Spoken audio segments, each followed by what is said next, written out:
This is Che, and I am with my beautiful partner. Hello, my name is Marjorie, but you can call me Marge, and we're going to talk about data collection tools for school improvement plan. Salient features of DepEd Order 44 series of 2015. This refers to the guidelines in the enhanced school improvement planning process and the school report card. The school improvement plan is a roadmap that lays down specific interventions that a school, with the help of the community and other stakeholders, will undertake within a period of 3 consecutive school years. The SRC is a tool for advocating and communicating the school situation, context, and performance to internal and external stakeholders. This policy aims to strengthening school-based management for further devolving the governance of education to schools, empowering school teams and personnel, expanding community participation and involvement, and making the delivery of education services to the learners more responsive, efficient, and effective through an enhanced school planning and communication process. The School Community Data Template. The School Community Data Template provides a complete information of the school. It is divided into different parts. The school profile data, which include its geography, learning environment, teachers, children health and safety status or priority improvement projects or CI projects, and stakeholders support to education. Situation of children, learners, attendance and retention, student promotion, graduation rates, literacy level and awards and recognitions. Child mapping tool. Before you go around your community to conduct your early registration activities, coordinate with the district or division office and your barangay. If there are other schools in your barangay, coordinate with them as well. This child mapping tool will help you get important basic information on the status of 4 to 17-year-old children in your community, which you can use in school planning. You only need to cover your barangay unless majority of your students come from nearby communities. Child mapping should be done at least every 3 years. After mapping, consolidate the data. You can encode it in the school community data template for easy reference. Share the data with your district and division offices, barangay, and with nearby schools and communities. What is Child-Friendly School Survey? First, child-friendly schools aim to develop learning environment in which children are motivated and able to learn. A child-friendly school should aspire with these 7 goals. How should we determine a particular school is a child-friendly school? Of course, by using a child-friendly school survey. It is a checklist contains action items that will guide you through what you need to have or need to do towards accomplishing the 7 goals of the child-friendly school. Examples of checklist in which can determine a school is a child-friendly school. By checking what your school already has and what it is doing regularly, you will be able to track your progress towards becoming a child-friendly school. If you got a total of at least 25 points but lower than 30 points, you are a child-friendly school. Child Protection Policy Implementation Checklist. What is a Child Protection Policy Implementation Checklist? It is designed to monitor and evaluate the compliance of the schools in the implementation of DepEd Order No. 40 Series 2012 and DepEd Order No. 55 Series 2013. What is DepEd Order No. 40 Series 2012? Policy and guidelines on protecting children in school from abuse, violence, exploitation, discrimination, bullying, and other forms of abuse. What is DepEd Order No. 55, Series 2013 as of December 23, 2013? Implementing rules and regulations of Republic Act No. 10627, otherwise known as the Anti-Bullying Act of 2013. Every school is required to develop or create their own school-based child protection anti-bullying policy to protect the welfare of the children from any violence and abuse. Student-led school watching and hazard mapping. Disaster risk reduction and management. These are the objectives.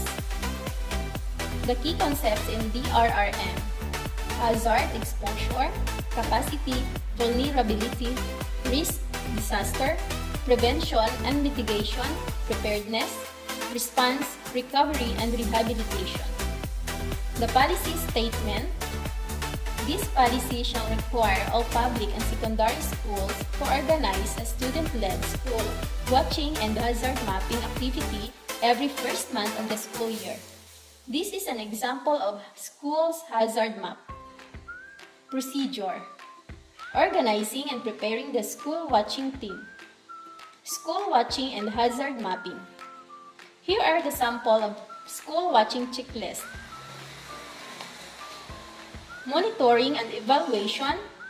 All division DRRM coordinators shall conduct ocular visits to observe and document the conduct of school watching and hazard mapping. Specifically, the coordinator shall note the implementation issues and submit reports to the DRRMO. Identifying priority improvement areas. What is priority improvement areas in SIP? These are the problems of the schools to be addressed, changes that needs to make to improve the level of learners' achievement. First, identify or review improvement areas. Then, list down some improvement areas, the access, quality, governance, and we have also the SPT members.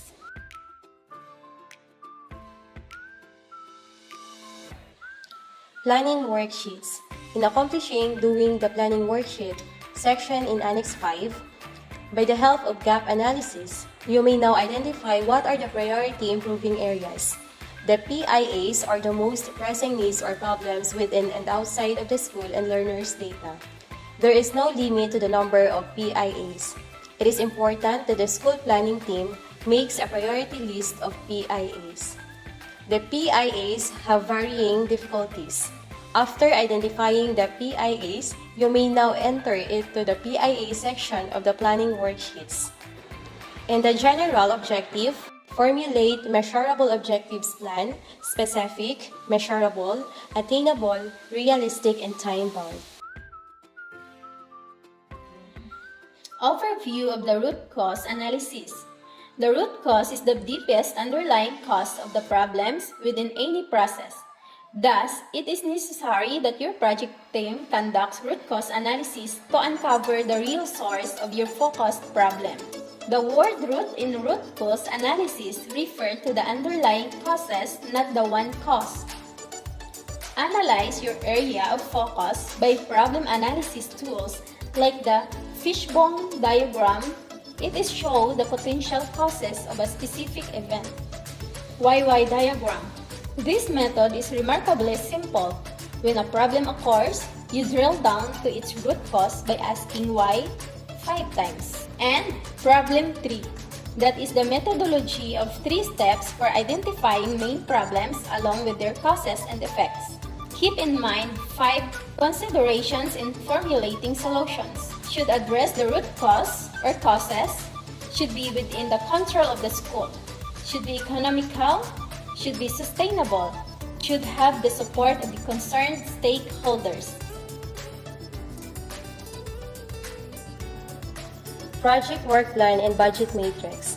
One project design should contain only one solution. The project work plan and budget matrix shall contain the following information: problem statement, project objective statement, root cause, activities, timeline, stakeholders, resources, output, the concrete tangible products that result from undertaking an activity. The duration of projects varies depending on the timeline set for the identified PIAs. The annual implementation plan. The annual implementation plan are foundational to school improvement and are a core part of school business. Directly aligned to the SSP, the AIP articulates how the school's 4 years goals, targets, and KIS will be implemented, monitored, and evaluated. The AIP articulates the school's vision for the future and is instrumental in building collective buy-in for the plan to achieve this vision. All schools must prepare an annual implementation plan by the end of term for each year. The AIP supports the operationalization of the 4-year school strategic plan, articulating how the school will implement, monitor, and evaluate progress against the school strategic plan each year. Whole school engagement with the annual implementation planning is crucial to getting the how of implementation right. School report card, both basic and advanced templates. What is a school report card? It is an educational report sent to parents by the school teachers. This report card provides parents with information about their children's educational performance and behavior. The purpose of a school report card is to inform child's parents of his or her academic progress during the school year. What is the structure of the report card? Report cards come in different sizes and formats. Generally, though there are two key elements of the report card structure, first, the report card employs a scale of descriptors defined explicitly in terms of standardized criteria within a school district. Second, there is the narrative section. What are the basic components of a report card and what should be included in a report card? First, include your logo and name. Second, use an easy-to-read, clearly visible grade scale. Teacher comments are crucial. And the last one, only include the main attendance marks.